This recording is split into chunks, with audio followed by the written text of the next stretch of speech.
Hi అండి, welcome to Rajahmundry vlog. ఈరోజు కైమా fry ఎలా చేసుకోవాలో మీకు చూపిస్తాను. ఇది మా బాబు కోసం చేశామండి. కడాయి పెట్టుకొని కొంచెం ఆయిల్ వేసుకొని పసుపు వేసుకొని కడిగి పెట్టుకున్న కైమా అంతా అందులో వేసేసుకోండి. ఎక్స్ట్రా వాటర్ అంతా ఇంకిపోవాలండి. అదిగో చూడండి అయిపోయింది. అలాగా ఎగిరిపోయాక కొంచెం మసాలా వేసుకోండి.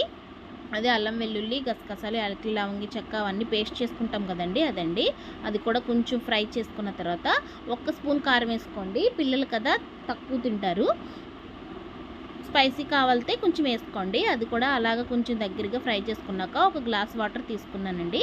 అందులోనే కొంచెం కొత్తిమీర కట్ చేసి వేసుకున్నానండి. అది దగ్గరగా స్లో ఫ్లేమ్లో పెట్టుకొని అది ఫ్రై చేసుకుంటే చాలా బాగుంటుందండి. పిల్లలు కూడా ఇష్టంగా తింటారు. అదిగోండి ఉడుకుతుంది, ఆల్మోస్ట్ అయిపోయిందండి. అదిగోండి కీమా ఫ్రై. మరిన్ని వీడియోస్ కోసం లైక్ అండ్ షేర్ సబ్స్క్రైబ్ చేసుకోండి ఫ్రెండ్స్. Bye bye.